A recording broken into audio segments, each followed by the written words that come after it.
Bienvenidos al segundo workshop en castellano.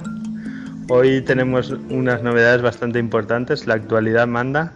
Hoy es un día muy importante para la humanidad. Quería empezar, si os parece bien, comentando sobre este punto y debatiendo un poco, porque me gustaría saber vuestras impresiones de lo que ha pasado. Lo que ha pasado es que hace unas horas se ha liberado todos los archivos que se habían cedido a los gobiernos, el conocido Memory Stick, que contiene buena parte del conocimiento de la Fundación Keshe y que desde hace aproximadamente 2 años algunos países del mundo tenían en su poder. La situación ha sido que el gobierno de Taiwán, que fue uno de los que lo recibió, había cedido la información a parte de sus científicos y ellos habían contactado con nosotros para hacerlo público. Debido a la situación actual de peligro para la Fundación y de un gran esfuerzo por parte de varias naciones tratando de bloquear nuestro trabajo en nuestro sentido, la web ha sido hackeada, también el foro. Entonces, y hay, como sabéis, serias amenazas de asesinato hacia el señor Keshe.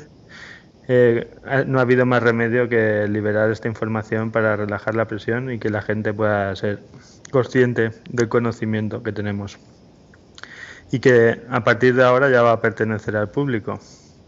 Entonces me gustaría comentar con vosotros, los que estáis participando, qué es lo que habéis visto, si ya lo tenéis, cómo vais a difundirlo, dónde lo vais a poner, todo esto. ¿Quién quiere empezar? Ahí entro. Daniel, ¿tú lo has visto ya, algunas cosas? Sí, yo he visto bueno, yo solo he podido ver el número 1, pero bueno, de momento con lo que he visto ya me ha impresionado bastante, ¿no? Porque he visto que está todo bastante detallado, cosa que no había visto hasta ahora. Entonces, lo único que me falta es hacer una buena traducción al castellano y bueno, y estudiármelo de arriba a abajo unas cuantas veces. Pero bueno, me ha emocionado mucho verlo, la verdad. ¿Pero qué es lo que has visto? ¿Esto que te refieres qué es? Yo ahora, hasta el momento, no he podido estudiarlos ni verlos porque también los tenemos desde hace muy poco tiempo en nuestra posesión y espero mañana poder estudiarlos detenidamente. Claro, ¿Qué es lo que te estás refiriendo? O sea, yo lo que me refiero es que tampoco lo he podido ver. O sea, ahora, por ejemplo, me lo he abierto aquí en la pantalla del ordenador y, bueno, lo que veo es muy detallado, así a bote pronto, direcciones de gases, los tipos de gases exactamente, su situación, el reactor, diferentes núcleos, diferente columna central, entrada, salida. O sea, lo veo todo muy detallado, ya te digo, lo veo todo en inglés, entonces me falta traducirlo, pero tal y como lo estoy viendo aquí, hasta ahora no. Supongo que haremos ese trabajo. En breve haremos ese trabajo para ponerlo a disposición de todo el mundo de habla castellana para que puedan entenderlo. Claro, ahora lo que quiero es eso, hacérmelo bien grande y ponérmelo en la pared enfrente de la habitación e irme a dormir viéndolo y despertarme viéndolo, porque me parece precioso. Yo tengo una duda, Jorge, no ¿Quién sé más si ha lo visto? puedes contrastar con los otros KS Dime. o con Keshe, que todas las 17 partes, todas contienen lo mismo, exactamente. Sí. No sé si es por algo o qué. ¿Qué contienen?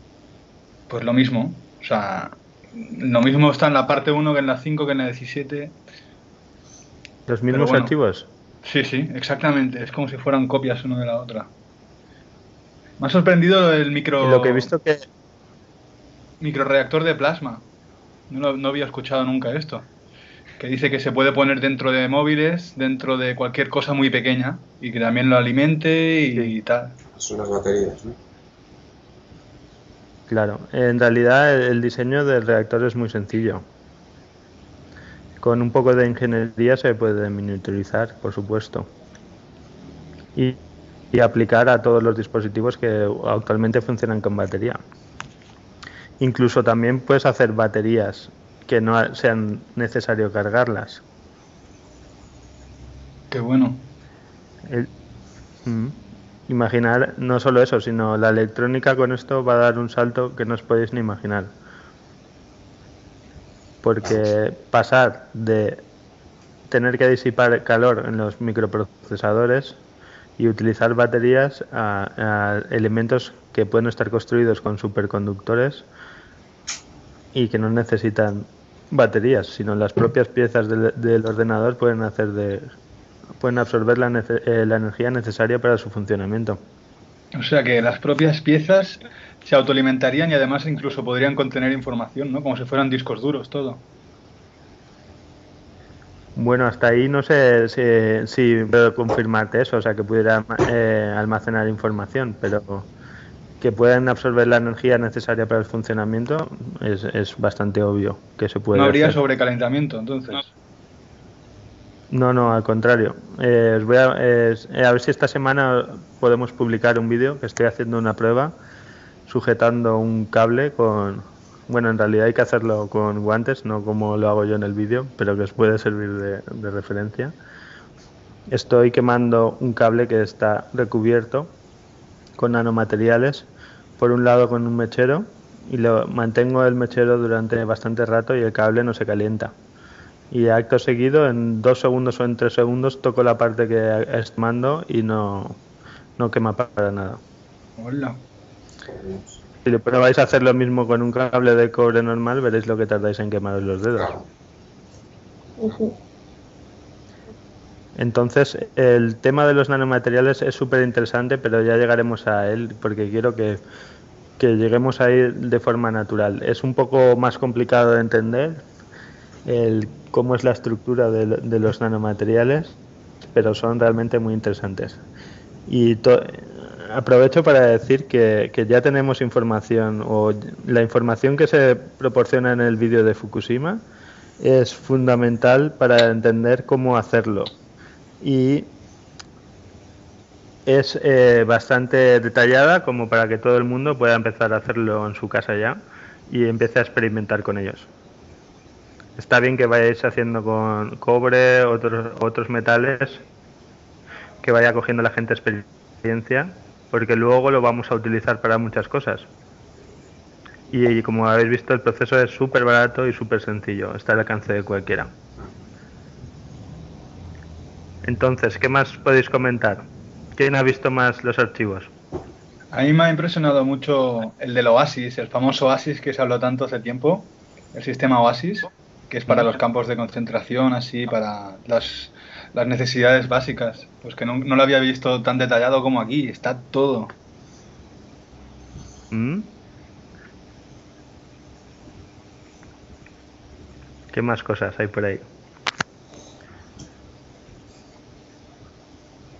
En estos momentos sabéis bastante más que yo de eso. Hay diseños de chips, de placas electrónicas, tal cual, o sea, ¿Mm? bastantes. No sé si es estaño o se hace con nanomateriales, Eso lo que son las conexiones, pero yo eso no lo he visto. Y Sí, sí. hay vídeos también, ¿no? vídeos yo no ¿Hay he visto. vídeos? He visto 3 vídeos en el material que tenemos nosotros, que se ve el funcionamiento de un reactor para la reducción de peso. ¿Lo habéis visto eso? No, No. pero se ven, o sea, las máquinas, los monitores, o se ve un objeto perdiendo peso.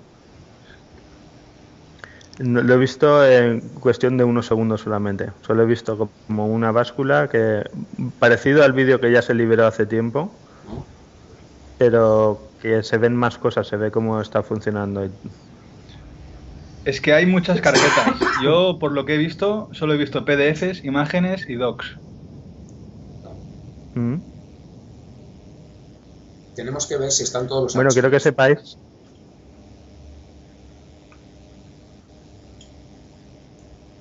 que esto es un momento histórico porque estamos cambiando la forma de enseñar hasta este momento.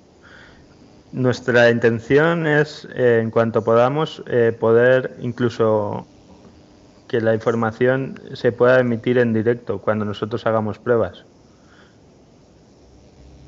para que la gente pueda prácticamente en directo comprobar los trabajos que estamos haciendo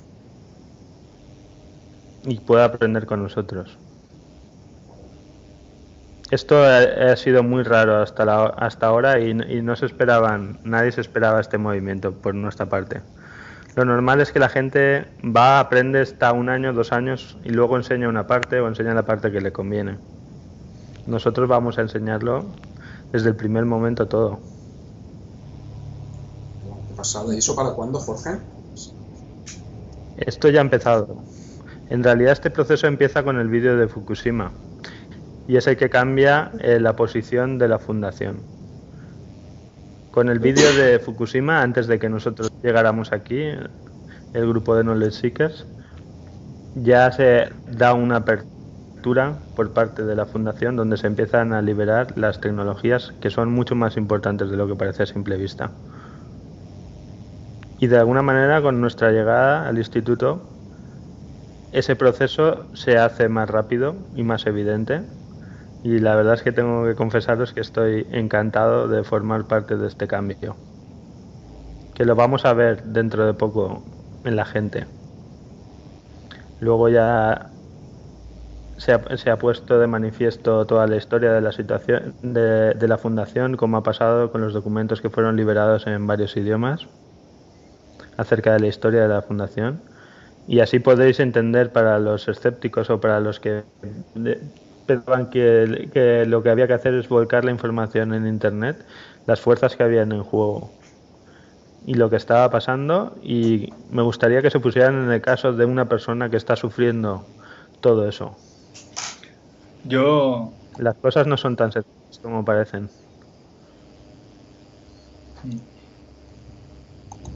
Dime, Joan.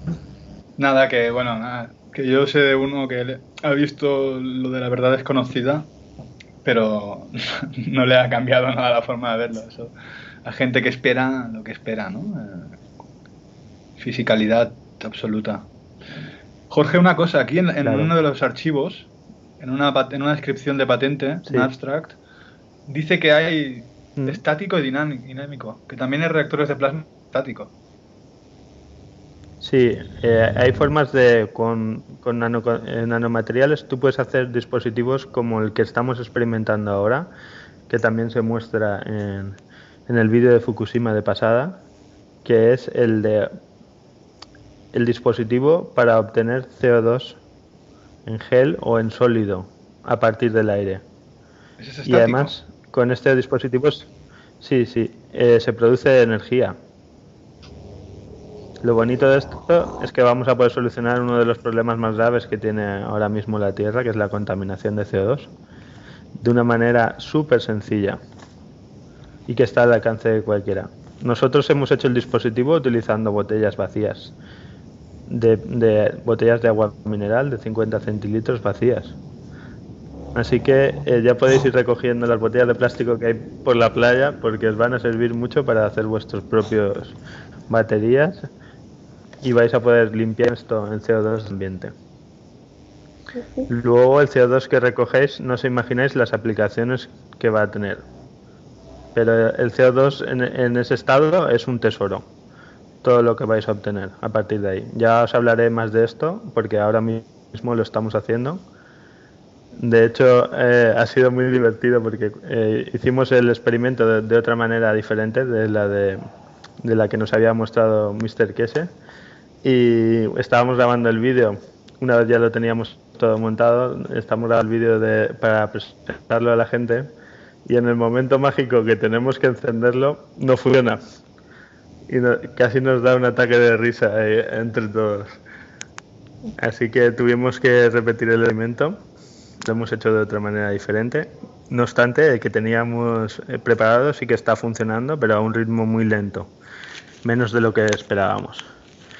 Pretendíamos mostrar la producción de corriente que se da en el proceso conectando dos dispositivos eléctricos. Había un ventilador, unas luces LED y una especie de bocina. Los habíamos todos puesto en serie y en el momento de darle Alone no funcionó nada, así que un desastre total. Pero bueno, aquí se trata de aprender también de los errores y queremos mostraroslo todo, no solo lo bonito, sino todo. Que no os desaniméis porque pasan este tipo de cosas, al contrario, os va a hacer pensar dónde está el error, ir probando de distintas maneras y así es como se aprende, no replicando las cosas. Copiando no aprendes nada, lo que se trata es de ir haciendo variaciones, ir estudiando y pensando. La frase que utiliza siempre Mr. Kese es entender el proceso. No repliquéis lo que yo hago, sino entender qué está pasando. Cuando entiendes lo que está pasando, lo puedes hacer a tu manera de 1000 formas diferentes. Y eso mismo os transmito. Tratar de entender qué está pasando en los nanomateriales, en todo lo que veáis que os mostremos. Eso es lo que tenéis que pensar. ¿Qué está pasando? Por eso insisto en que aprendamos las bases para que, de alguna manera, hagáis el cambio más difícil y que tú mismo, Joan, lo has mencionado. El cambio es dejar de estar en la materia y empezar a pensar con campos. Empezar a ver los campos electromagnéticos y las fuerzas electromagnéticas como base del funcionamiento también de la materia y de la energía, por supuesto. ¿De acuerdo? Ya me estoy enrollando. A ver, una de las chicas que nos hable de lo que ha visto. Lourdes, ¿tú cómo entiendes que va a afectar esta liberación de conocimiento? Bueno, yo no he abierto ninguno de los archivos. Lo que sí he visto es que tenía cargas diferentes, o sea que no son todos iguales, porque había algunos que pesaban una cosa y otros que pesaban otra. Pero imaginándome lo que tiene dentro, por lo que decís, me imagino que esto puede contribuir a que se desarrolle en todas las partes del mundo la tecnología, ¿no? Y yo creo que un paso importante en este momento, algo que nosotros podemos hacer para que esto sea posible, es difundirlo. Y en este sentido, sería bueno que toda la gente que está oyendo esto y que ve el anuncio y que puede acceder lo antes posible a estos documentos, que por favor se los descargue y los distribuya asimismo a las redes a donde llegue, para que todo el mundo pueda beneficiarse de este conocimiento. Estoy totalmente de acuerdo contigo. Nosotros lo pondremos también, vamos a traducirlo en la medida de lo posible. ¿Estáis de acuerdo? Sí, claro. Sí, claro. Sí. Y lo vamos a compartir en nuestros canales habituales de castellano. Vamos a trabajar bastante sobre este material porque creo que nos da bastantes posibilidades y mucho trabajo por delante. Que la gente puede participar y que compartir. Es importante que no se bloquee este conocimiento porque, por lo que tengo entendido, han estado tratando de controlar los links donde se había descargado, pero ahora que ya lo tiene un número suficiente de personas, se trata de volver a ponerlo en la red para que le llegue a todo el mundo. Aumentar la masa crítica. Tenemos que reventar el Google Drive, el WeTransfer, todos, y que mucha gente lo suba, entonces ya será imposible que lo corten. Eso es. Eso es. Además no será una persona que lo está haciendo, o sea, no se puede meter miedo a nadie, ni amenazar, ni nada, sino simplemente ya es imparable. De alguna manera tienen que ver que el cambio es imparable y que le va a beneficiar a todo el mundo. Si es que el problema es que hasta los que controlan en este momento todo también tienen hijos y también padecen enfermedades. Sí, esto es lo que y sufren. Claro. Y es para ellos también. Por eso a veces he pensado que Cage se centró tanto en el ALS, en el ALS, no solo porque es muy difícil de tratar, sino también tipo Hopkins, ¿no? Sí. yo pienso que esa enfermedad es digamos, es un auténtico reto para poder curar. Primero porque es más desconocida y segundo digamos, que es revertir como un proceso de muerte fisiológico del cuerpo. Tiene como una característica psicológica, como todas las enfermedades, por lo que estoy aprendiendo. Y de alguna manera es una especie de momento en donde se pierde el interés por la vida y uno se decide suicidarse. Y está pensando en eso, entonces su cuerpo reacciona a ello. ¿Qué pasa? Que el cuerpo se va degradando a un ritmo y a un nivel muy rápido. Y revertir ese proceso es realmente complicado. Por eso está aprendiendo mucho y estamos aprendiendo nosotros de la parte médica. Esta semana vamos a empezar en profundidad a hablar de la parte médica y vamos a empezar a estudiarlo porque es muy importante.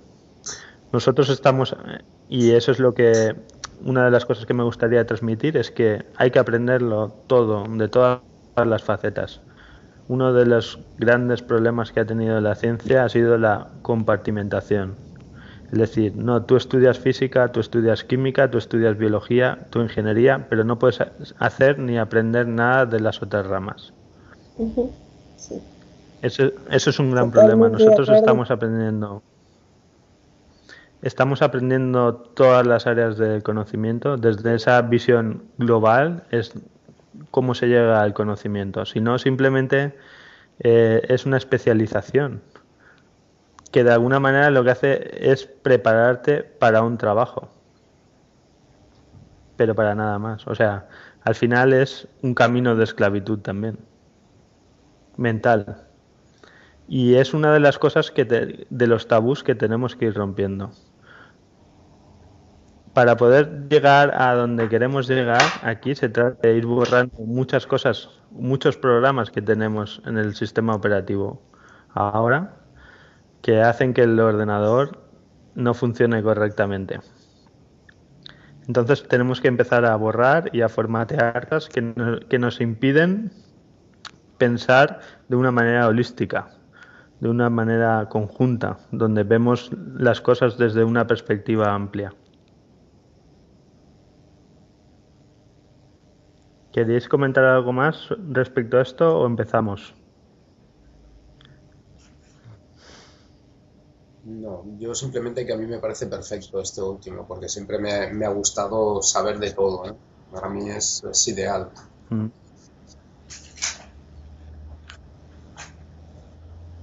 Sí, a mí también me da mucha tranquilidad y alegría. Es esperanzador, ¿no? Sí. Sí, mucho. Bueno, pues hoy vamos a empezar un poco la clase y luego, si queréis, al final seguimos discutiendo un poco de todo esto. Bastante adelante en el tiempo, a la época de Julio Verne, donde escribió El viaje al centro de la Tierra. Nosotros hoy vamos a hacer ese mismo viaje. No va a ser tan metafórico como en el taller anterior, porque necesito ceñirme un poco más al libro, pero sí que vamos a tratar de entender cómo funciona nuestra madre Tierra, el planeta en el que vivimos y que nos proporciona todo. De la misma manera, los reactores están diseñados para funcionar como el planeta Tierra. Si lo pensamos, una de las grandes limitaciones o de las cosas que nos choca de los reactores, que es difícil de entender, es cómo el mismo reactor, que puede producir energía, corriente eléctrica, puede producir materiales como oro o diamantes, cómo se puede producir comida o agua de lo mismo. Pero si miramos a la Tierra, vemos que la Tierra produce todo esto. Produce uranio, produce oro, produce el agua, o sea, la comida, todo lo que disfrutamos en su superficie viene producido por la Tierra. El capítulo número 1, que se titula Principios inexplicados históricamente. Una de las cuestiones que llama mucho la atención es, para la gente, es que se considera que la ciencia es la verdad y que la ciencia ha llegado hasta un punto verdaderamente alto en la historia de la humanidad. Y en realidad no es así. La ciencia tiene una gran falta de conocimiento y sabiduría. Es cierto que hemos llegado lejos en aspectos como la informática o la tecnología, pero no en otros muchos aspectos que nos han ayudado a entender la realidad. Y quizá el libro empieza de alguna manera haciendo mención a esa falta de comprensión o esa falta de conocimiento acerca de cómo funcionan las cosas realmente. Él mismo atribuye distintos motivos o distintas causas que me gustaría comentar, porque de alguna manera también nosotros las llevamos dentro. Y esto nos impide, en cierta manera, acceder al conocimiento que está dentro de nosotros. Quizá la más importante es la falta de compartir. Al conocimiento se llega también compartiendo y enseñando, tal y como estamos haciendo ahora. Porque en el momento que tú enseñas, aprendes. Y al contrario, no sé si habéis tenido la experiencia, pero cuando tratas de enseñar algo, se aprende mucho. Sí. Porque no es lo mismo saber o estudiarlo por uno mismo que transmitirlo. De alguna manera lo que sucede es cuando te vacías de conocimiento o das tu conocimiento, devuelve más. Y de alguna manera tú subes de nivel cuando lo compartes. Esto es lo mismo que sucede a nivel ético y que también me gustaría que la gente reflexionara sobre esta parte. La forma de utilizar el conocimiento o la tecnología que lleva aparejado este conocimiento tiene que ser ética. Correcto. La forma correcta siempre es el bien común, no el bien individual. Es muy importante que esta tecnología vaya acompañada de esa ética. Y esa ética supone dar incondicionalmente. Esa es la forma donde uno recibe lo que necesita. Cuanto más capaz eres de dar, al final es como los campos magnéticos. Cuanto más flujo sale por la salida, más entra.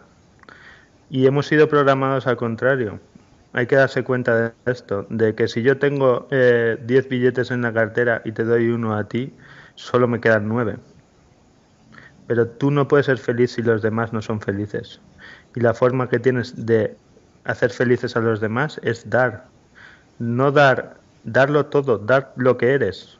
Dar tu alma a cada persona, incondicionalmente, sin esperar. Y así recibirás mucho más de lo que das. Es ser, como decía el Dalai Lama, inteligentemente egoísta. Cuando sabes cómo funciona la naturaleza, sabes que cuando das, cuando compartes, vas a recibir más. Más para dar más. Más para dar. Si estás en una mentalidad de ausencia, de falta, vas a crear esa realidad.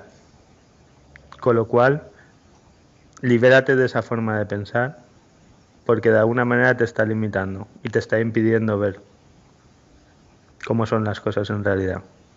Muy bueno, porque esta idea ya estaba bastante arraigada a nivel de materia, de dar, recibir y de actos, pero de conocimiento nunca la había ligado. Está muy bien, ¿eh? Pues es lo mismo, pero a un nivel un poco más profundo, Joan. Es lo mismo. Cuanto más das, supongo, ¿hay alguien que haya tenido la experiencia de dar clases ahora? Yo sí, yo clases no directamente, pero sí en el trabajo. Y sí, yo doy clases también. Tú, Mirel, ¿no? ¿Tú eres profesora? Sí, yo soy profesora. Sí. ¿Y sientes lo que te estoy diciendo también? Absolutamente, totalmente. Me resuena ¿Lo por suscribes? miles de lados, totalmente. Es muy cierto lo que acabas de compartir. Pues esto es importante y de alguna manera explica el porqué de la situación actual acerca de la enseñanza de la ciencia y de lo que no es ciencia. O sea, se ha considerado la ciencia como la verdad absoluta, pero cualquiera que ha estudiado acerca de la filosofía o del conocimiento en sí se da cuenta de que la ciencia solo se ocupa de un aspecto de la realidad, que es el aspecto tangible, que se puede medir, que se puede tocar, que se puede pesar. Pero eso solo es una parte de la realidad. Pero además la ciencia está enfocada nada más a la vida aquí en la Tierra. Desconocemos totalmente lo que hay allá afuera. Efectivamente, no solo a la Tierra, sino también a la materia. Exacto. Y todas las explicaciones se refieren simplemente a la materia. O a lo que se puede percibir y repetir con los sentidos.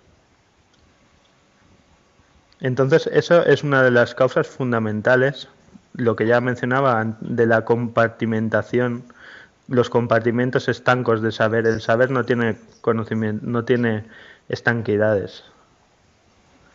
Entonces, si separamos, es la famosa frase de divide y vencerás, si divides el conocimiento en distintas áreas y no hay una comunicación entre las distintas áreas, es muy difícil que las personas tengan una mente amplia, una visión holística que les permita llegar a un conocimiento más profundo. Y en el fondo eso está ligado con los intereses financieros, porque si os dais cuenta, la investigación y el desarrollo, que es una de las fuentes de nuevos conocimientos, siempre están ligados a intereses económicos. La línea de investigación siempre está marcada por un interés económico que va a suponer un beneficio financiero o un beneficio de cualquier tipo. Pocas son las universidades o los sitios donde quedan hoy en día donde realmente se pueda investigar de una manera libre acerca de determinados aspectos, porque nos tienen cogidos con el tema de que todos necesitamos cubrir nuestras necesidades básicas. Entonces, al final, hasta los investigadores son, en cierta manera, esclavos de la dirección que se les impone desde las jerarquías de estas instituciones que se dedican a la investigación. Y más con la situación actual, parece que lo primero que se suprime es esa fuente, ¿no?, de investigación y desarrollo. Solo quedan los discursos de los políticos que dicen, no, sí, ante la crisis tenemos que investigar el I+D más I y todo esto, pero en la práctica está totalmente desaparecido. No solo eso, sino que además es como no hay verdaderos investigadores, sino más bien son como personas que están muy estáticas en su pensar, en su manera de ver las cosas y no son capaces de abrir su mente. Lo más importante para poder aprender es tener una mente abierta. Y aquí la gente lo que se dedica es a proteger sus títulos y sus escuelas de pensamiento. Solo hacemos más que repetir lo que hemos aprendido en la universidad. En la universidad, en el colegio o donde sea. Hay unas verdades oficiales que, entre comillas, son científicas y aquel que las cuestiona o que piensa de manera libre es apartado. Y lo triste es que nosotros mismos los apartamos cuando alguien está pensando de manera diferente. Porque de alguna manera la mente no es capaz de ver otros puntos de vista, sino nos centramos simplemente en criterios de autoridad. Este que es el profesor se supone que tiene la verdad y yo lo que tengo que hacer es repetir lo mismo que este que sabe más que yo. No, perdona, sois iguales. Tenéis que pensar por vosotros mismos. Pero hoy en día en la sociedad un libre pensador es un peligro. Porque cuestiona todo. Perdón, Jorge, digo que siempre fue así. Claro, pero tenemos que ser libres pensadores. Eso es un valor para buscar el conocimiento. No aceptar lo que dice nadie por el hecho de que se llame fulanito o que tenga un título. El que haya hecho algo brillante en un aspecto no significa que sea correcto todo lo que dice. O sea que hay que cuestionar las cosas y hay que cuestionarnos a nosotros mismos también. Porque parece que cuando llegamos a una conclusión, eso queda inamovible dentro de nosotros. Tenemos como respuestas para todas las cuestiones que si miramos con sinceridad dentro de nosotros mismos, muchas veces vienen de informaciones de baja calidad que hemos visto o en la televisión o en algún libro o en alguna conversación con alguna persona, ¿no? Entonces, si no eres capaz de cuestionar tus ideas y tus propios paradigmas, vas a ser poco permeable a nuevos conocimientos. Esto, de alguna manera, son las razones por las que en este momento la ciencia, con todos los recursos, con tanto humanos como de todo tipo, no ha llegado más lejos en el camino del conocimiento. Pero está un tema... Y como ejemplo... Dime. Que me acuerdo que en el artículo que hizo de No estamos solos, creo que se llamaba, hablaba de que hay razas que en verdad están mucho más avanzadas que nosotros, están conectadas a nivel universal y utilizan la ciencia universal, pero dijo que en verdad están muy interesadas en cosas incluso de nuestra ciencia, porque aunque no sea a lo mejor el camino correcto, pues simplemente hemos descubierto cosas que, ¿sabes?, que para ellos son curiosos. A lo mejor sí, de la materia. ¿Sabes? Sí. Good night. Efectivamente, estos caminos pues nos han conducido a sitios realmente curiosos. Es como meterse en un callejón sin salida, pero por lo menos te traes la información de ese callejón sin salida, ¿no? Exactamente, no deja de ser peculiar, ¿no?, la información o las cosas que puedes encontrar en ese mismo callejón. Pero de alguna manera también lo que pretendo es que seáis capaces de veros a vosotros mismos y ver cuáles son las limitaciones o qué es lo que no os deja poder aprender. Y sobre todo, no hay que tener, ¿cómo os diría?, miedo en soltar creencias o pensamientos. Los pensamientos siempre tienen que evolucionar. Las creencias tienen que evolucionar, tienen que ir cambiando. Pero no por la fuerza, sino porque es lo lógico, es un proceso dinámico. El pensamiento no es la verdad. Por lo tanto, tu visión acerca de un aspecto tiene que ir constantemente evolucionando y cambiando.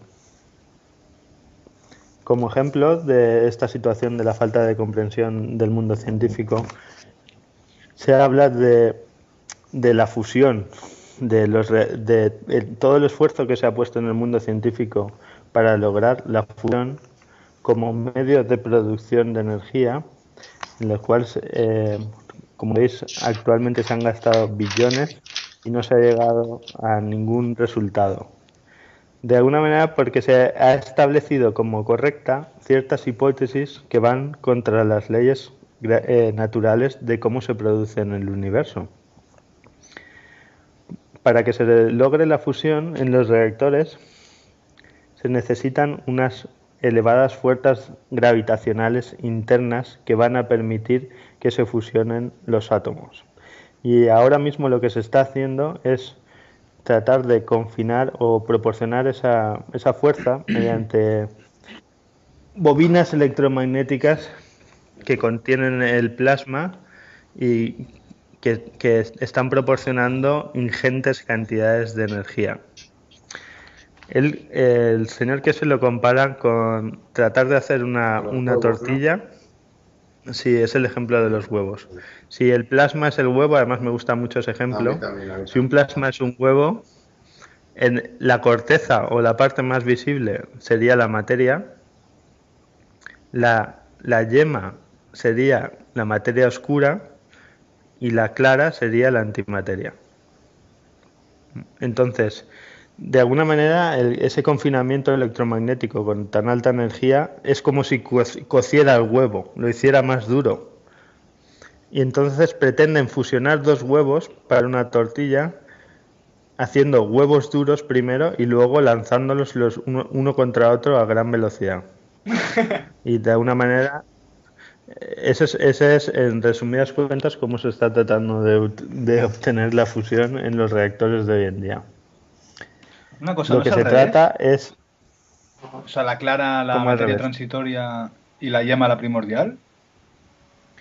La yema, la antimateria, Vale. Ujú. ¿vale?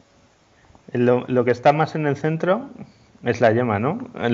Sería lo que proporciona más energía, que es la antimateria. Estaba al revés. ¿Ok? Vale.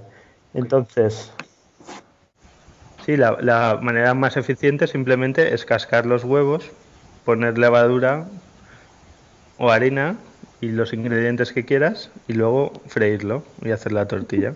Es lo obvio. O sea, se trata de quitar la cáscara para verter, no endurecer el huevo.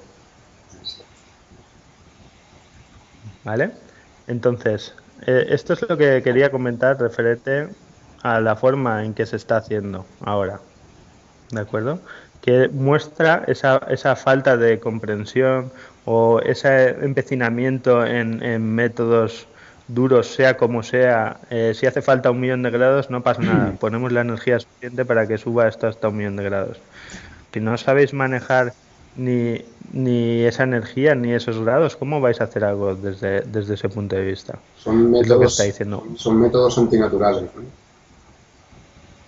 Efectivamente, eso es lo que trata de explicar, ¿no? De este camino, el camino siempre es mirar cómo hace la naturaleza Claro. para conseguir las cosas. ¿Vale? Entonces volvemos un poco al tema que nos ocupa hoy, que es cómo funciona la Tierra. Hay datos científicos que están basados en el análisis de las ondas que vienen de los terremotos, que se llaman datos sismológicos, bastante recientes, que hablan del hecho de que hay una cavidad en el centro que contiene diferentes materiales y que se estima que tiene en torno a 500 kilómetros de diámetro. Es lo que se llama el núcleo Carolina o el Caroline Core. Y ahora entiendo por qué lo llama así. Es porque su mujer se llama Carolina. Sí. Caroline. Entonces supongo que es el centro de su existencia, imagino.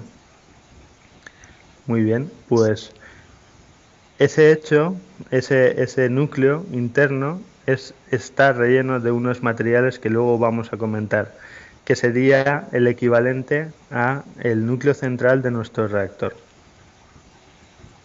Quiero que os quedéis con ese dato, o sea, con esa forma. Vamos a tratar de ver cómo el reactor tiene el parecido a nuestra madre Tierra. O sea que estos últimos datos nos están informando de que en el centro de la Tierra hay un hueco donde hay una serie de cosas, que son donde se genera la energía o el plasma que va a mantener todo lo demás. ¿De acuerdo? ¿Me seguís? Sí, ¿Está sí. aquí? Sí. Sí. Lourdes, ¿me sigues? Sí, sí, sí, que tenía el teléfono, Muy bien. oye, el micrófono desconectado, sí. Vale, pues ahí es de donde, bueno, este centro es lo que permite la creación, tanto en la Tierra como en las estrellas, como en todos los cuerpos celestes, permite la creación de los campos electromagnéticos. Entonces, ¿cuál ha sido la explicación que ha dado la ciencia hasta este momento de cómo se crean los campos electromagnéticos? Pues ellos lo explican como si fuera una dinamo, ¿vale? Una dinamo es lo que teníamos en la bicicleta que todos hemos visto, que generaba la bombilla, que encendía la bombilla. ¿Puedes explicar un poco acerca de esto, Daniel, de cómo es una dinamo? Es como un generador eléctrico que transforma la energía del movimiento, la energía mecánica, en energía eléctrica. ¿Es comprensible esto? Sí. Sí, sí. Sí. Bueno, pues la ciencia dice que es el mismo método que digamos que en una dinamo lo que genera el campo electromagnético de la Tierra. Es decir, según ellos, hay un núcleo externo fluido, que es como si fuera la lava que sale de los volcanes. Podéis visualizarlo de esa manera. Imaginar una esfera que está rellena de lava. Y ese núcleo tiene variaciones muy grandes de temperatura y está en movimiento. Y el rozamiento o la interacción con la parte que está inmediatamente por encima genera un movimiento de los electrones o una liberación de los electrones que interactúan con otras partes del núcleo interno produciendo los campos magnéticos. Esa es la explicación normal de la acción. Es decir, es una explicación que está basada en un concepto que viene de 1800 y pico, que viene de Faraday y que luego, digamos, el Faraday es el padre de lo que sería la dinamo. Sucede lo mismo que estábamos hablando antes. Por no se sabe qué razón estamos siguiendo en la actualidad aceptando cosas que vienen de muy atrás, tanto como 1800 y pico, y que se consideran verdades aceptadas que no se pueden cuestionar. Absolutas, ¿no? Verdades absolutas. Absolutas, exactamente. Pero lo que se cuestiona en el libro es, muy bien, si esto es así, ¿por qué las estrellas tienen campo electromagnético? Si no tienen núcleo interior fluido que esté rozando con otra parte sólida. O como los planetas gaseosos, que sabemos que también hay campo electromagnético en ellos. ¿Cómo se produce ahí el campo? No se ve. Eso es una cuestión que no se plantea. O que bueno, o se dan otra serie de explicaciones absurdas. Como por ejemplo, ¿por qué gira la Tierra? Pues porque en principio ya estaba girando. ¿Por qué giran los planetas alrededor de otros? No solo por las fuerzas gravitacionales. ¿Por qué el spin del electrón? Que hay una... Claro, ¿cómo gira el electrón? ¿Por qué gira el electrón alrededor del núcleo? ¿Por gravedad también? Por un Big Bang. Es un poco difícil de explicar el universo solo basándose en la gravedad. Pero hasta ahora ha sido comúnmente aceptado simplemente esta explicación. Entonces, os llamo la atención acerca del hecho de que la corriente, lo que nosotros consideramos que es la energía eléctrica, está basada en los electrones, en el movimiento o en la vibración de los electrones. Y, de alguna manera, es bastante evidente que debido al tamaño de un protón, aunque solo nos estemos fijando en la masa, ¿correcto? O en la carga de un protón a un electrón, el electrón es infinitamente más pequeño que el protón. Por lo tanto, es lógico pensar que cuando estamos hablando de grandes o grandísimas intensidades de corrientes, también tiene que estar involucrado el protón y no solo el electrón. Nuestra visión de la electricidad está basada simplemente en el electrón, ¿vale? Pero cuando vamos al nivel del plasma, sí que vemos que están involucrados lo que la ciencia hoy día llama las corrientes de Birkeland, que creo que es un dato que tenéis que tomar por escrito para investigar un poco por vuestra cuenta acerca de esto, porque es sumamente interesante. ¿Cómo has dicho? ¿Tenéis a mano un boli por ahí? Sí. Se llaman corrientes de Birkeland, perdón. ¿Cómo? Birkeland.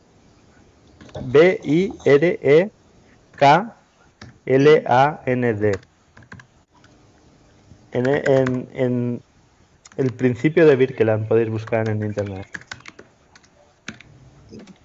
En él se hablan de protones dinámicos que son los causantes de las corrientes en las estrellas y en los campos electromagnéticos.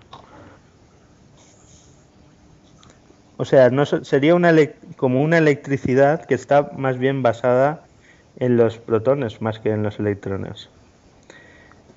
Y dice que, por ejemplo, en una aurora boreal, las corrientes de Birkeland pueden llegar a un valor de 1.000.000 de amperios. El amperio es una unidad de medida de la intensidad de corriente. Y 1.000.000 de amperios sería una absoluta barbaridad. Sí. ¿Vale? O sea, de alguna manera estamos hablando de que en los niveles de supercorriente, o sea, en las verdaderas manifestaciones de la electricidad, como puede ser, por ejemplo, una aurora boreal, que están basadas en el plasma, los niveles de intensidad son infinitamente más altos de lo que estamos acostumbrados a manejar. Como un rayo, también. Un rayo yo creo que es más la diferencia de potencial en sí que en realidad la intensidad de la corriente, pero de alguna manera también. Si fuéramos capaces de capturar los rayos no tendríamos ningún problema de necesidad de suministro eléctrico. ¿Nunca lo habéis pensado? Sí. Sí. ¿Y por qué es tan difícil de predecir, ¿no? O de inducir de alguna manera que un rayo cayera en un determinado sitio?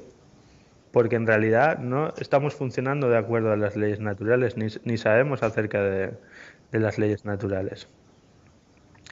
Muchos de los sistemas que estamos utilizando para producir energías tienen que ver con el mismo principio que hablábamos antes de la dinamo, de tratar de convertir, como los modernos aerogeneradores.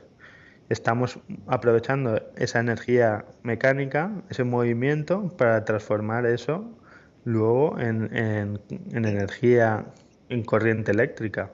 O lo mismo que hacemos en las presas, es lo mismo. Aprovechamos el movimiento de la caída del agua para mover un generador que nos proporcione energía eléctrica. Pues ahora vamos a ver las cosas en un nivel muchísimo más profundo. En el plasma, digamos que los electrones están fluyendo junto con los protones, o sea, no solo ya nos estamos limitando a los electrones. Y esto de alguna manera también afecta a los materiales superconductores. Se habla de materiales superconductores como materiales que no tienen pérdidas en la conducción de energía, pero es porque digamos, la corriente no fluye por la vibración de los electrones, sino que es más bien forma parte de la estructura compuesta de todo el nanomaterial. No quiero tampoco que simplemente os voy dejando cosas para que vayáis procesando. ¿Vale? No pretendo tampoco que lo entendáis todo así a la primera. Y tenía apuntado aquí, quería comentaros para que os hagáis una idea de la magnitud. Daniel, ¿cuál sería una magnitud cotidiana del día a día, del límite de amperios que podemos movernos, por ejemplo? En casa, en máquinas normales. A ver, en máquinas normales. ¿Máquinas normales a qué te refieres? Por ejemplo... Pues bombas que se utilicen a nivel industrial o, por ejemplo, a nivel doméstico. ¿Cuánto sería un coche eléctrico? A ver, un coche eléctrico, más o menos, las baterías que se utilizan para arrancar los coches están en el torno de 45 a 75 amperios. ¿Vale? Más o menos son las baterías de los coches. Sí. No sé. Para que os hagáis una idea de la magnitud del nivel de corriente que estamos hablando. O sea, que en una aurora boreal puede llegar a 1.000.000 de amperios. Todo basado en este tipo de corrientes que os decía, de corrientes de Birkeland. Entonces, me refiero a ti también que en ese sentido tienes que empezar a ver la energía o la corriente eléctrica de una forma diferente también. ¿Cómo entiendes tú la corriente eléctrica, Daniel? Es difícil de explicar, ¿no? Sí, ahora mismo sí. Ahora mismo sí, porque me estás cambiando todos los esquemas. Pues esto es lo que me pasa a mí constantemente. Me estás moviendo todo dentro de la cabeza. Pero el hecho de que nosotros estemos acostumbrados a utilizarlo y a manejarlos con esto no significa que nuestro concepto de ello sea la verdad o sea la realidad. Es por eso que os he hecho esta introducción al principio. Claro, porque al igual que la ciencia se ve como algo absoluto, también en general tenemos una idea de electricidad bastante absolutista. Claro, claro, exacto. Mira, estoy leyendo Efectivamente. esto. Mira, cosas que tienen las corrientes de Birkeland. Las corrientes de Venus, colas de cometas, la aurora terrestre, eventos de la magnetosfera tipo 5, prominencias solares, estructuras interestelares como nebulosas, el centro galáctico y las galaxias de doble radio. Vale, pues si ves el nivel de, por ejemplo, de las llamadas efectos coronales de la superficie del Sol, estamos hablando de 10 elevado a 11 amperios, o sea, prácticamente 1 billón de amperios. Y en el centro galáctico, pues a lo mejor estamos cerca de 1 trillón de amperios.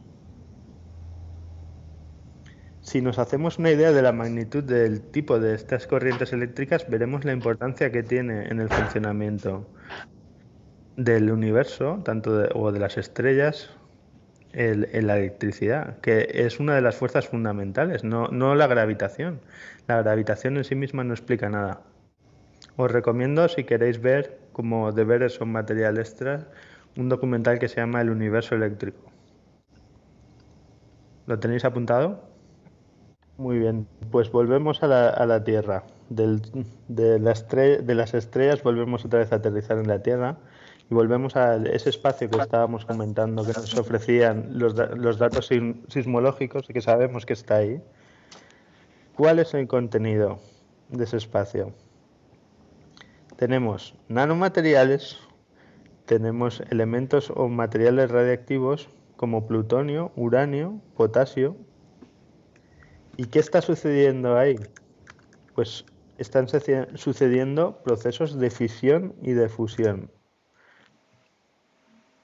Y tenemos el comportamiento de una serie de materias ionizadas y de corrientes de este tipo. Eso es lo que está sucediendo en realidad en el puro centro de la Tierra. ¿Ok? Luego tenemos alrededor de este, teníamos como una capa de carácter sólido que se estima que es de materiales de hierro, y luego alrededor tenemos lo que sería en el reactor nuestra esfera siguiente, donde tenemos también un núcleo fluido, probablemente con materiales de tipo parecido a los que tenemos en ese centro que estábamos hablando, en el centro Caroline que llama Mr. Kessel. Y si os fijáis, es lo mismo que la estructura del reactor. Tenemos un plasma, una serie de procesos nanomateriales, procesos de carácter nuclear, que son los que nos están proporcionando el calor en el interior de la Tierra también, y que mantienen ese estado, digamos, fluido fuera, o que lo vemos como esa lava que os ponía para nuestra visualización, y entre medio tenemos una capa de hierro, es decir, es como la esfera del reactor que está recubierta de hierro, en algunos casos también se puede utilizar otros materiales, y luego tenemos otra cámara vacía que también está en estado fluido. Es de la interacción de esas dos regiones dinámicas, porque si imaginamos cómo es el plasma, está en todo momento moviéndose como iones, sustancias ionizadas, hay un baile, hay una serie de movimientos continuos entre que generan los campos electromagnéticos, y los campos electromagnéticos que se generan en el centro en relación con los campos electromagnéticos que hay fuera son la causa de la creación de las fuerzas electromagnéticas y gravitatorias del planeta. Es ahí donde se genera la gravedad y el campo electromagnético del planeta.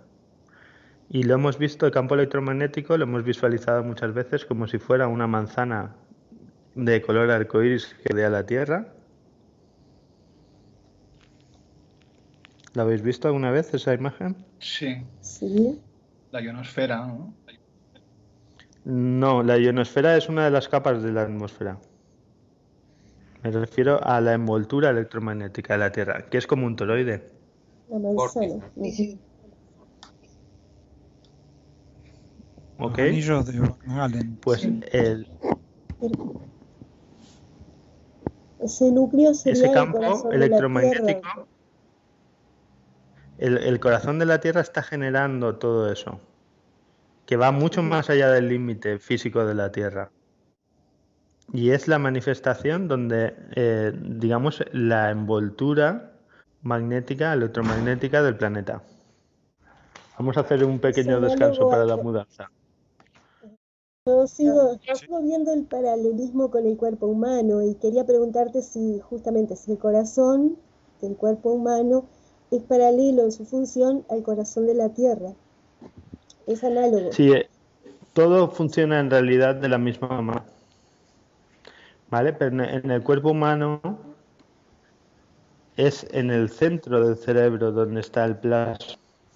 Hasta el punto siempre nos comenta Mr. Kese que podríamos mantener nuestra individualidad simplemente con la cabeza. O sea, podríamos cortarnos la cabeza, sí, llevarlo en una nave y seríamos exactamente los mismos. Que no necesitamos el resto del cuerpo. Digamos que es en el cerebro donde se produce. Hay un vacío en el cerebro, además nos lo mostró con unas imágenes de resonancia magnética nuclear, donde hay un pequeño espacio en el cerebro que es como una cavidad, y desde ahí es desde donde se afecta al resto del cerebro. Voilà. Muy bien, entonces, ahora quiero que penséis en unos imanes. ¿Vale? ¿Habéis visto las líneas magnéticas que generan los imanes alguna vez? Las imágenes de las líneas magnéticas. Sí, yo sí. Sí. ¿Todos habéis visto? Yo no. Vale, pues tienen un poco la forma de que os decía de la misma manzana, de lo que hablábamos de la Tierra. Seguro que si lo buscas en internet, Lourdes, podrás verlo. Vale. ¿Vale? Verás que son como si fuera un toroide.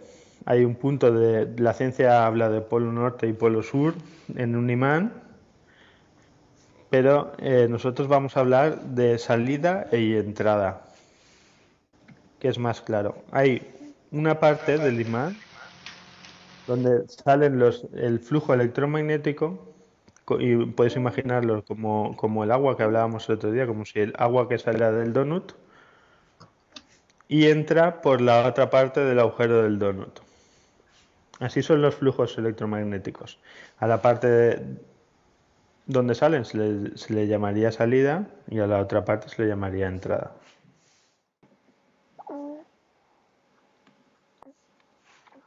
¿De acuerdo? Okay. Entonces, ahora tenemos dos imanes. En los imanes, todos hemos sentido alguna vez que si los acercamos, según por la parte con la que los acerquemos, según sea este flujo de entrada o de salida, hay dos fuerzas, de alguna manera, que son la atracción y la repulsión.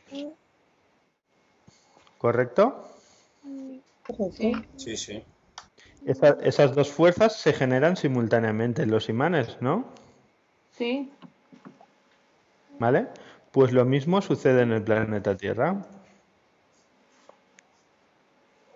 La interacción de esos dos núcleos dentro del centro del planeta produce simultáneamente, como en los imanes, una fuerza de atracción que llamamos gravedad,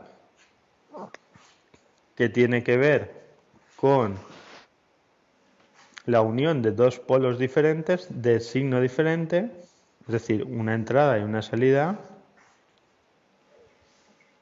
y una fuerza de repulsión, que tiene que ver con dos polos iguales. Cuando acercamos dos imanes por el polo de salida, por ejemplo, tendremos una fuerza de repulsión. ¿Me seguís? Sí. Sí. Muy bien. Pues lo mismo sucede en la Tierra.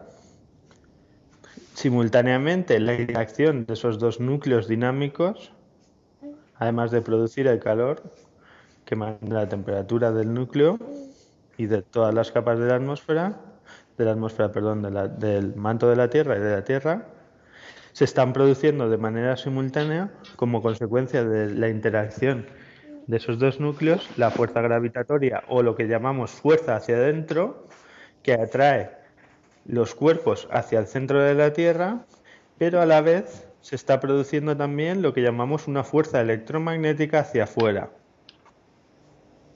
Esas dos fuerzas siempre van a ser inseparables. Son las dos caras de la misma moneda. Y esta es la gran diferencia de lo que la ciencia no ha entendido hasta ahora. De ahí el uso que se hace en el libro siempre de la palabra magravs como fuerza magnética y gravitacional. Se usa en la misma palabra una combinación que indica que estas fuerzas siempre van juntas. ¿Ok? Ok. Sí. Sí. Pues muy bien. Otra cosa que me gustaría que investiguéis.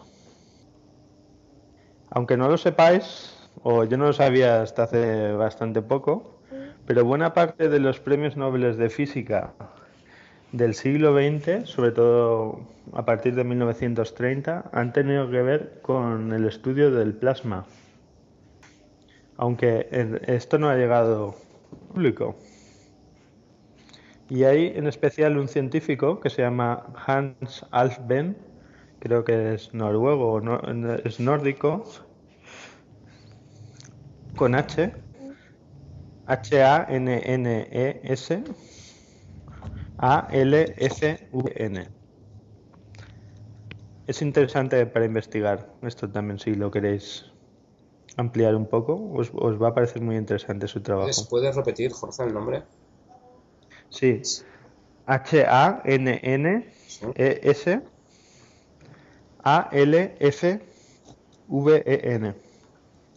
Ok.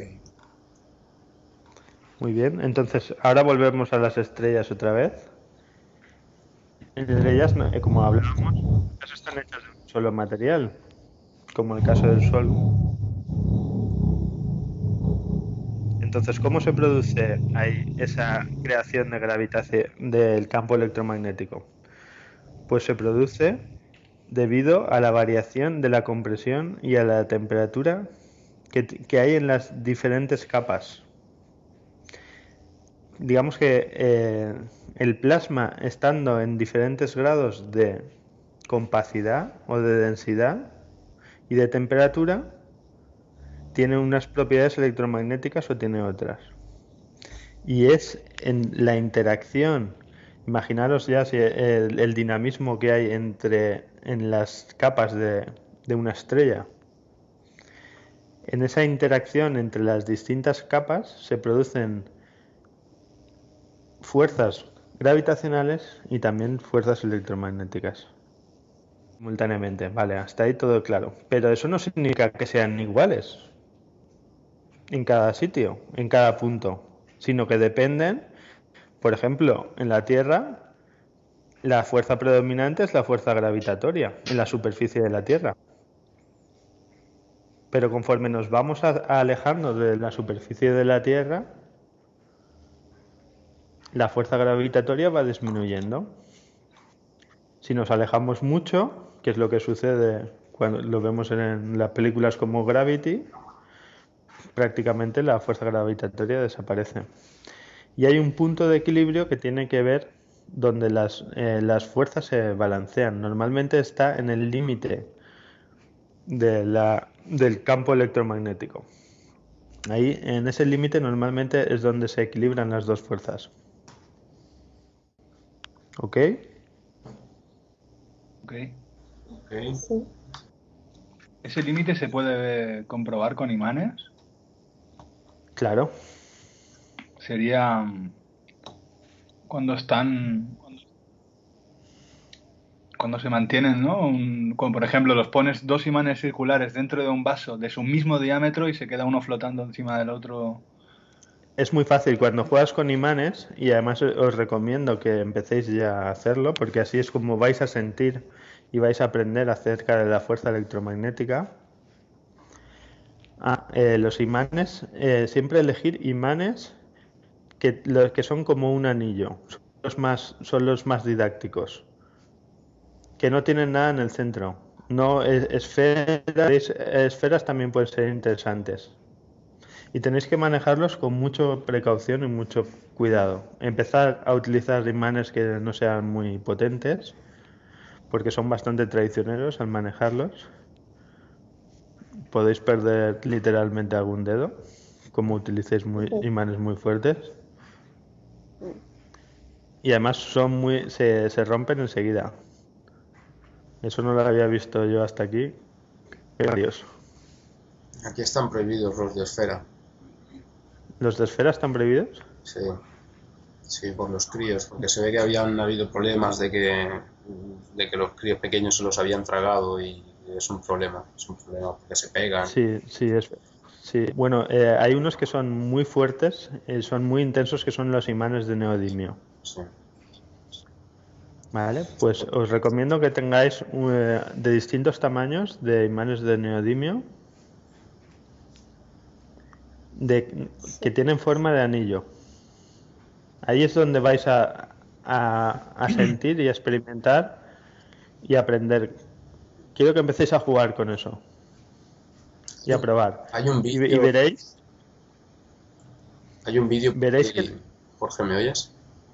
Sí, dime. Vale, digo que hay un vídeo por ahí muy ilustrativo que tiene Joan también, que se ve cómo interactúa la fuerza de repulsión y de atracción en unos imanes y cómo le afecta a un tercero, ¿vale? Porque no ahí es donde quiero llegar, ¿vale? De que veáis un poco cómo es la combinación de los campos electromagnéticos para cómo cada uno encuentra su posición respecto a las fuerzas electromagnéticas cuando interactúan varias. Eso es lo que os va a hacer entender cómo son las cosas y cómo interactúa el plasma dentro del reactor y muchas otras cosas. Okay.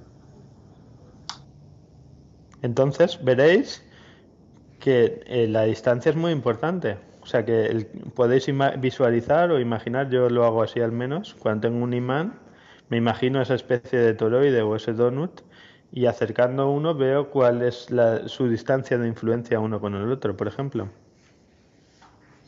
Entonces ya visualizo cada imán como si fuera un donut de ese tamaño.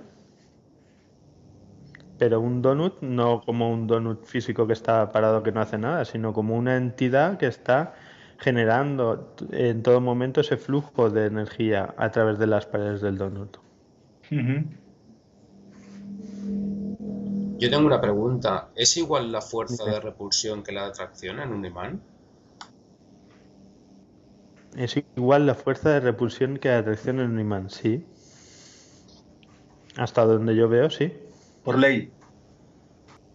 Te lo digo porque al intentar hacer motores magnéticos, que ya hace tiempo que estuve intentándolo hacer, tenía la duda esa, si cómo generar el empuje, si generándolo a través de la atracción entre imanes o de la repulsión. Entonces, para saber... Hasta donde yo veo, sí que es igual. Pero tenéis que ver eso, que está muy influenciada por la distancia. Entonces, según donde estés, cerca del planeta, claro, nosotros ni siquiera nos lo planteamos porque solo nos movemos en la superficie. Pero aquí la fuerza predominante o la resultante de esas dos fuerzas la predominante es la gravitación. Pero no en todas las partes del planeta va a ser así. De hecho, también hay pequeñas variaciones de la gravedad según estés en una parte del planeta o en otra.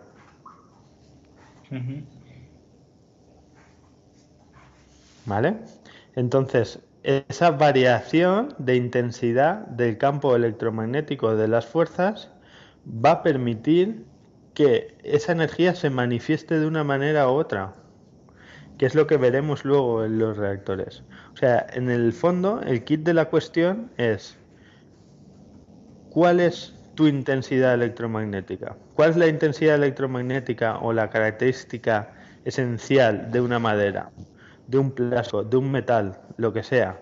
Porque si tú generas esa misma energía coincidente, podrás atraer o repeler ese tipo de materia. El electromagnetismo no solo es una propiedad de los metales magnéticos, que es otra de las grandes cosas que la ciencia no ha entendido. Digamos, es una manifestación visible y evidente en los imanes, pero es una fuerza universal que está en todas partes. Y es la que rige el movimiento de la Tierra, del protón, del electrón, de las estrellas, de las galaxias, de todo. Es esa combinación de las dos fuerzas. Incluso de nuestras relaciones y decisiones, ¿no? Incluso de tu alma. Claro. Por eso se dice que somos imanes, ¿no? Que atraemos lo que queremos. Efectivamente. De alguna manera, tus pensamientos tienen esa misma naturaleza electromagnética. Y también nuestro pensamiento y decisiones inciden en el campo electromagnético de la Tierra. Claro, y evidentemente nuestro cuerpo también tiene un campo electromagnético. Entonces, jugando a ese nivel es cuando realmente empezamos a entender cómo son las cosas realmente. Si produzco en mi reactor la fuerza electromagnética del oro, obtendré oro. No, ni siquiera dentro del reactor, puedo hacerlo fuera. Si os habéis oído el último workshop en inglés, Marek está hablando de ese tema. Sí, esta semana nos han enseñado cómo hacerlo. Cuando lo hagamos os lo contaré. Sí, me parece que se hacía con una olla express, ¿no? En teoría, incluso se puede hacer mediante la interacción de varios reactores fuera de ellos. Claro, aparece en el lugar donde tú quieras. Esto me cuesta. Bueno, esto simplemente manténlo ahí, ¿vale? Ya lo entenderás bien. Y de la misma manera, la rotación del planeta y el movimiento de los electrones y todo tiene que ver con esa resultante de las dos fuerzas. De alguna manera, la cantidad de sustancias que hay en un núcleo y en otro es bastante grande. Por lo tanto, la suma de la interacción de esas dos fuerzas también es constante. Todo depende de ellas. Por lo tanto, el movimiento de rotación, por ejemplo, de la Tierra es la resultante de la acción de esas dos fuerzas electromagnéticas sobre la siguiente capa. Eso es lo que produce el movimiento de rotación de la Tierra. El núcleo sólido que hemos dicho que lo separaba es la resultante de la interacción de esas dos fuerzas electromagnéticas de un núcleo y de otro sobre el núcleo sólido, es lo que provoca el movimiento de rotación de la Tierra. Y no depende ni de la temperatura ni de la posición del sistema solar. Es un parámetro puramente interno de la Tierra. Por eso, si pasa a otro planeta o estamos afectados por el campo magnético de un planeta, no cambia la velocidad de rotación de la Tierra y se mantiene tal y como la conocemos con la duración de un día. ¿De acuerdo? ¿Por qué gira en un sentido y no en otro, por ejemplo? Por esa interacción de las fuerzas.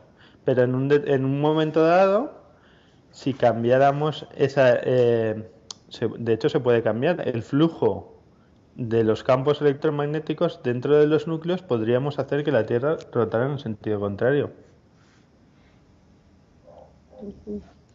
Y aquí quería apuntaros también, si queréis mirarlo por internet, el mismo principio que provoca la rotación del planeta es el principio por el que se mueve el tren Maglev, se llama, en Japón.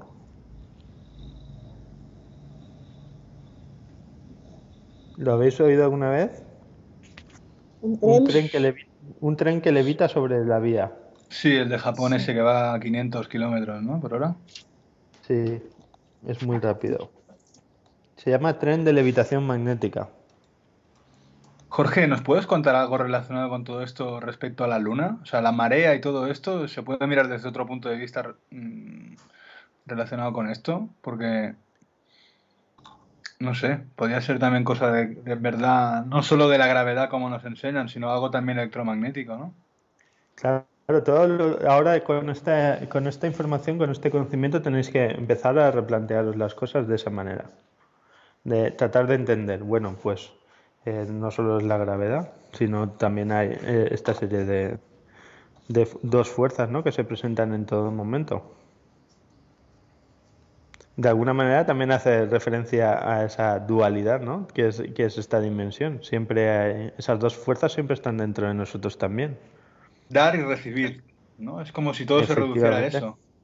Sí. O Jekyll y Mr. Hyde, lo bueno y lo malo. Eso está dentro de nosotros también. Una pregunta. En el núcleo, en el Caroline Core, si has Sí. dicho que hay nanomateriales y diversos gases y bueno, el plasma que hay, pero los nanomateriales están por ahí o están recubriendo todo el interior como el reactor.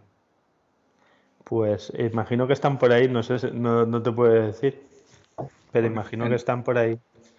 No, no están recubriendo. No te lo puedo asegurar, ¿eh? Es solo mi idea. Como ya os he dicho, también lo mismo que estoy tratando de explicar desde el principio, lo tenéis que aplicar a mí. No pensáis de que por el hecho de que yo diga algo sea la verdad. Al contrario, mi visión va evolucionando y las cosas van cambiando, mis ideas van cambiando. Mis conceptos acerca de todo esto van cambiando también. Por lo tanto, simplemente lo que pretendo es haceros reflexionar sobre estos puntos y que vosotros mismos llegáis a vuestras propias conclusiones. No se trata de que hagáis lo mismo pero conmigo o con Mr. Kese. No. Lo oís, lo consideráis, os resuena, no os resuena, os sirve, no os sirve. Yo creo recordar que una vez Keshe dijo que la Tierra iba en un proceso de que en un momento iba a cambiar la dirección de giro. Y como había sucedido, él dijo, creo que con Venus. A ver, creo que no te lo puedo asegurar, pero algo de eso también he oído yo de él. Como que hay un planeta, no sé si es Venus, dentro del sistema solar que gira en sentido contrario a todos los demás. Pero no me hagas mucho caso porque no lo recuerdo perfectamente. Pero sí que sé que nos lo explicó con los imanes cómo producir un cambio en el sentido de rotación. Utilizó unos imanes grandes y uno pequeñito para explicarnos cómo simplemente con el movimiento de los campos electromagnéticos podía producir la rotación en un sentido o en otro. Y dijo, esto es lo que sucede con un planeta, no recuerdo cuál. Sí, Pero que Venus. Venus, creo que era, pues dice, la ciencia dice que fue por un meteorito que le impactó y que le hizo cambiar el sentido de rotación. Pero eso es una patraña, es por este mecanismo. Ok. ¿Ok? Bueno, cosas, preguntas. Apuntaros cómo ¿Cómo? funciona el tren, la interacción, para que veáis cómo es el mismo movimiento de la Tierra, pero en un sentido longitudinal. Y a la vez es muy interesante por el tema de que levita, que también está basado en superconductores. El problema de los superconductores actuales que se utilizan es que para que manifieste las propiedades de superconductor tiene que estar a una temperatura cercana al 0 grados absolutos. Es decir, es una temperatura bajísima que se consigue con nitrógeno líquido. Si buscáis en internet levitación magnética, por ejemplo, veréis que enfrían mucho un material, entonces se empieza a comprobar como superconductor y puede levitar. Se llama efecto Meissner, si no recuerdo mal. Sí, hay un vídeo muy bueno de esto, que empieza a Pues girar lo podéis un platillo. Sí, en YouTube lo podéis buscar, es interesante también. Más se mantiene como una altura fija. Sí, el vídeo que digo yo es de la Universidad de Israel. Ah, creo que lo he visto, que hace como un circuito y lo empuja, ¿no? ¿Es ese? Buenísimo, sí. Sí, sí, Sí, incluso por debajo, Mm. ¿sabes? O sea, lo pone primero por arriba de la mesa y luego por debajo de la Sí, mesa y también. sí, sí, lo he visto yo también, sí. pues esto es muy interesante para que lo podáis buscar. Una pregunta. Dime. Si el plasma no puede tocar la materia, no la puede ver, Mm. ¿el reactor que tienes de la ventanilla, eso Sí, cómo es? ¿Que tiene un cristal recubierto de nano transparente? no, es como si fuera una tuerca, pero que es transparente. Pero una tuerca, pero por dentro no está, no tiene nano, no está nano layered. Creo que no, aún no lo he hecho. ¿Cómo voy a hacer eso? Pero la pieza antes de montarlo es como si fuera un tornillo que se saca o con una rosca y es transparente. Eso es lo que te Vale, puedo decir de momento. vale, vale. Espero que la semana que viene ya lo tenga funcionando con mucha suerte o la siguiente y ya os podré contar cosas acerca del reactor. Sí, sí, sí. Yo tengo una pregunta también. Dime. O sea, si la interacción está basada en los campos magnéticos y gravitacionales de, por ejemplo, de dos elementos, ¿no? Sí, Y cada uno, o sea, yo me imagino, en mi imaginación, yo me imagino que esos campos tienen un límite, o sea, llegan hasta donde llegan, ¿no?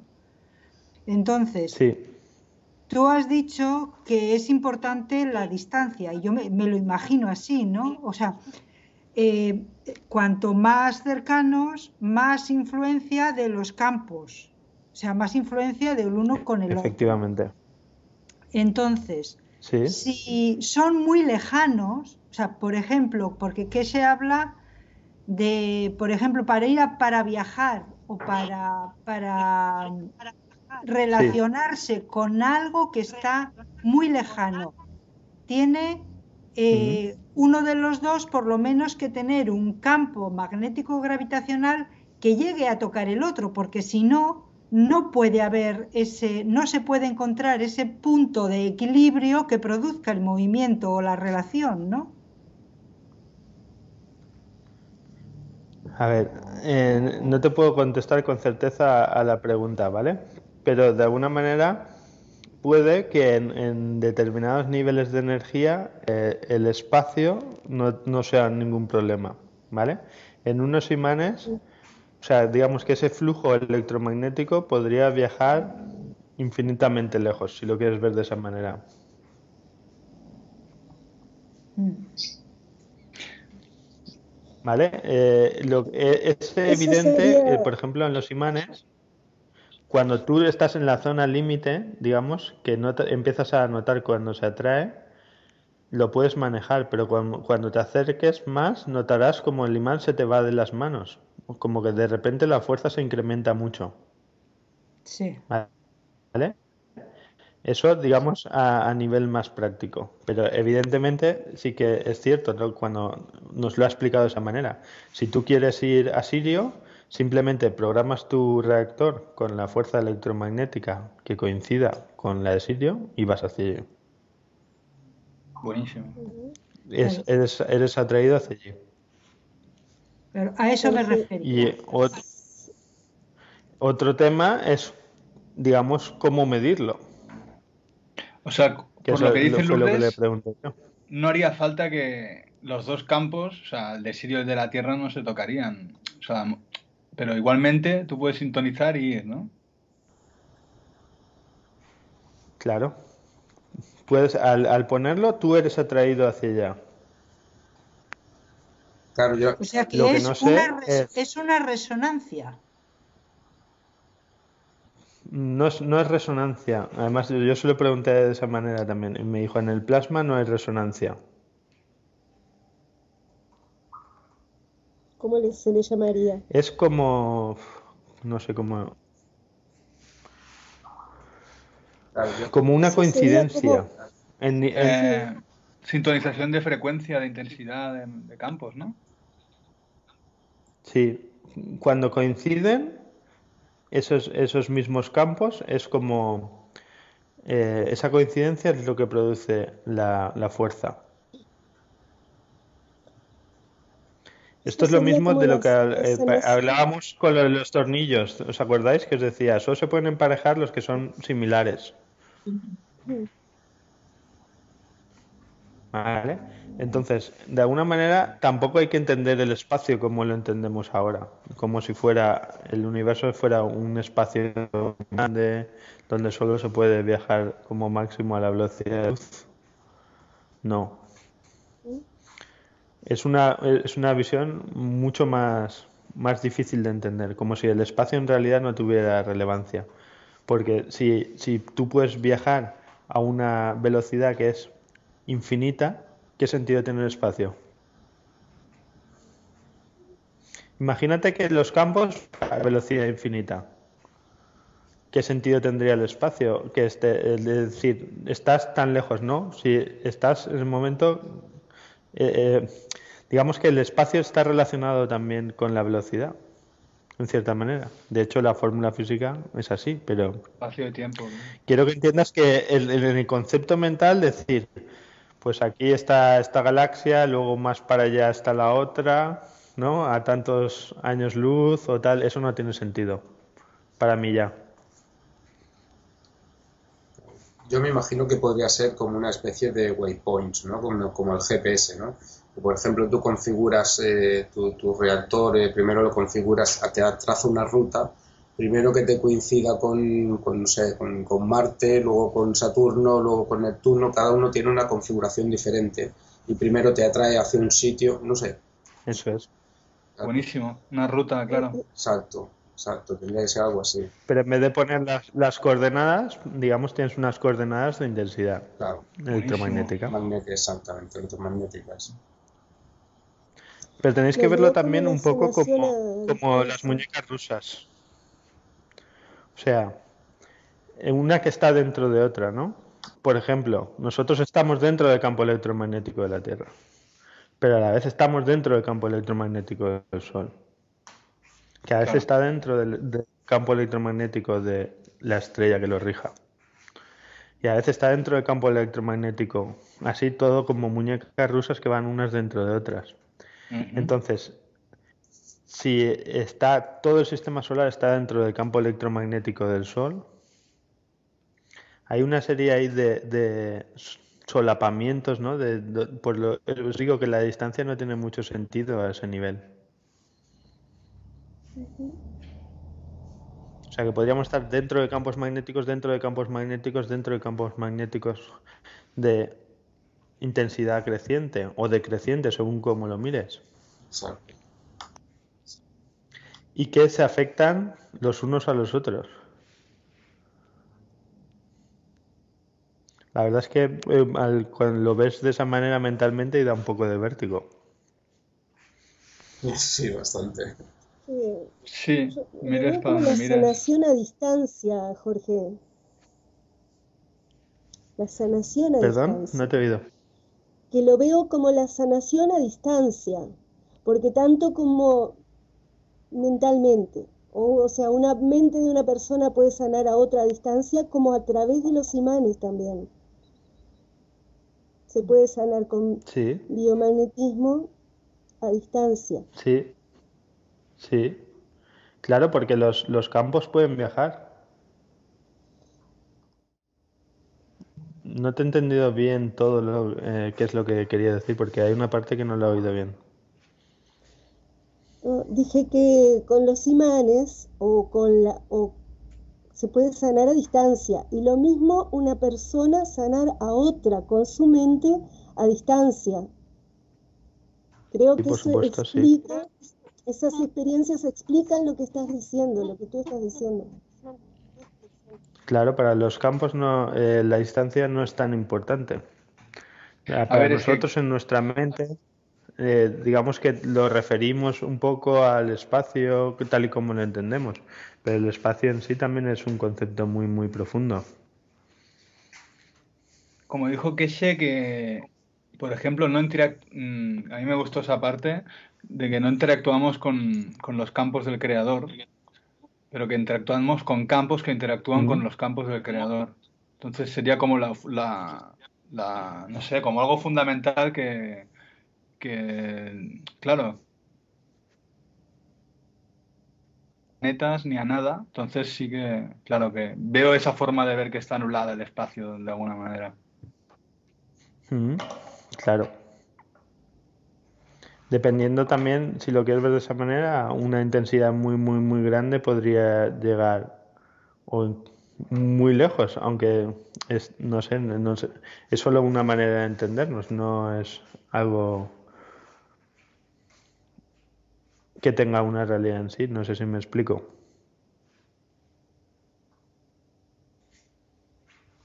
Hola. Yo, Sí. yo estoy pensando todavía en el posicionamiento magnético para viajar por el universo. Bueno, pues si queréis lo dejamos aquí, que ya llevamos más 2 horas o así llevamos, ¿no? Ujú. Bueno, yo Pues quedé nada. curiosa con el espacio ese que hablaste de dentro de la mente, el cerebro humano. Ya ¿Qué hablaremos con sería? más profundidad de eso. Ya Bueno, os lo trataré de mostrarlo en imágenes para que lo veáis más fácilmente. Vale. muy bien, ¿Vale? gracias. Pues, pues me despido. Gracias por vuestro tiempo y buenas noches. Magnífico. Muchas Chao. gracias. Muchas Muchas gracias, gracias. Jorge, y a Muchas todos. gracias.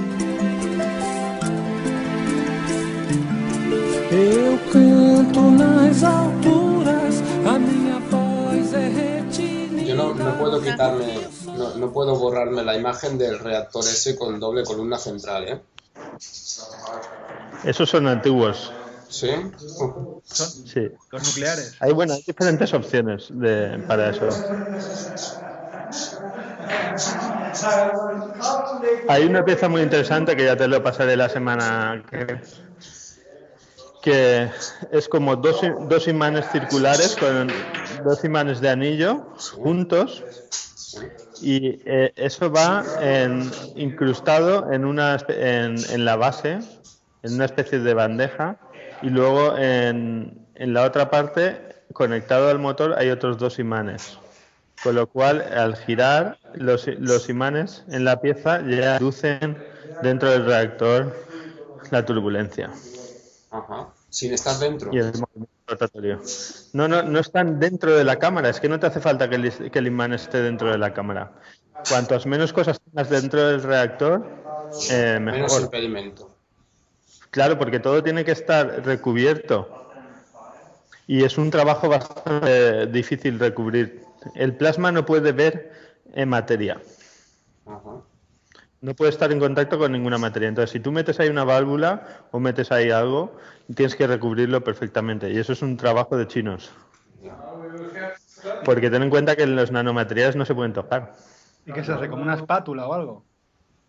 Sí, se hace. Es un trabajo de bastante precisión. Se corta en trocitos. Es como hacer un collage. Cortas un trocito pequeño del material que ya está preparado y lo vas pegando con una espátula, con un pegamento especial, lo vas pegando, sosteniéndolo con unas pinzas, lo vas pegando a la cámara del reactor y haciendo como si fuera una camisa. Es lo que preguntaba Mireille. Lo que pasa es que no se puede hacer todo de una pieza.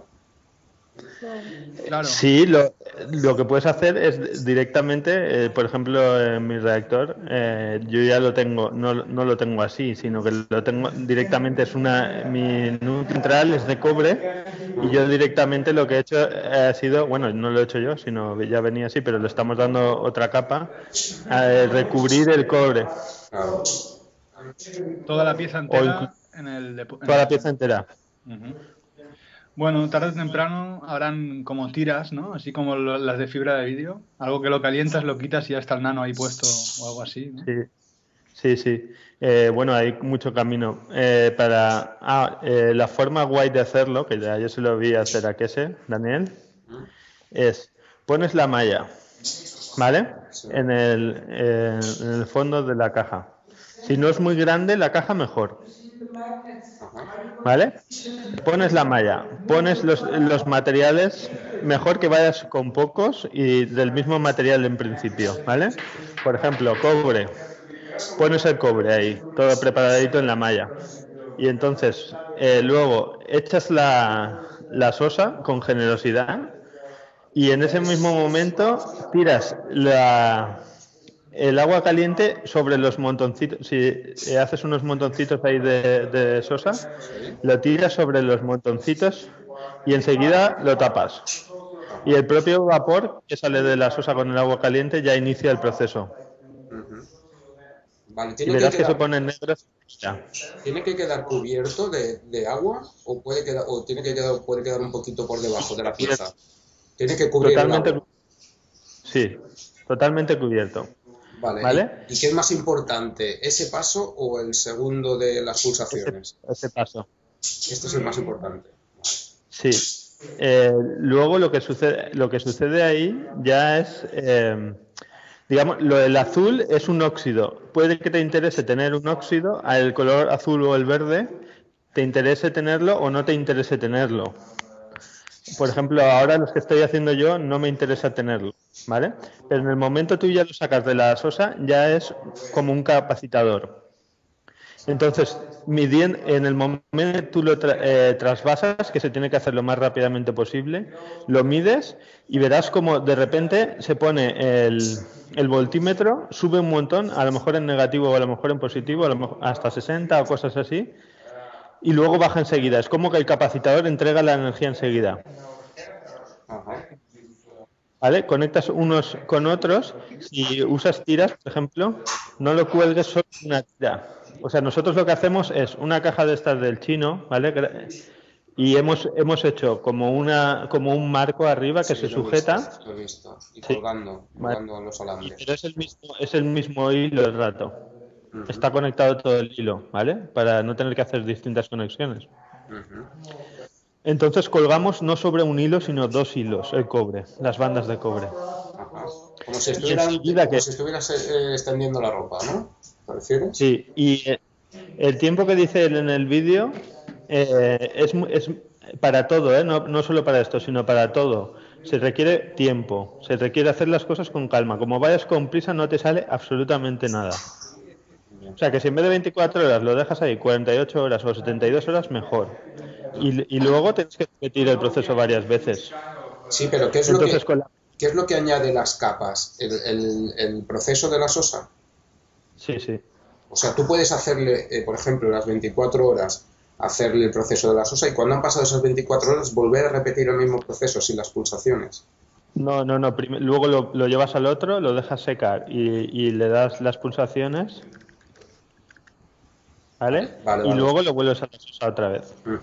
Y eso lo puedes hacer varias veces. Cuantas más veces, más capas de nanomateriales vas a tener y más bueno va a ser. Y eso tienes que empezar a hacerlo desde ya e ir cogiendo experiencia con esto, porque es importante, porque luego lo usas para todo. Luego es para todo.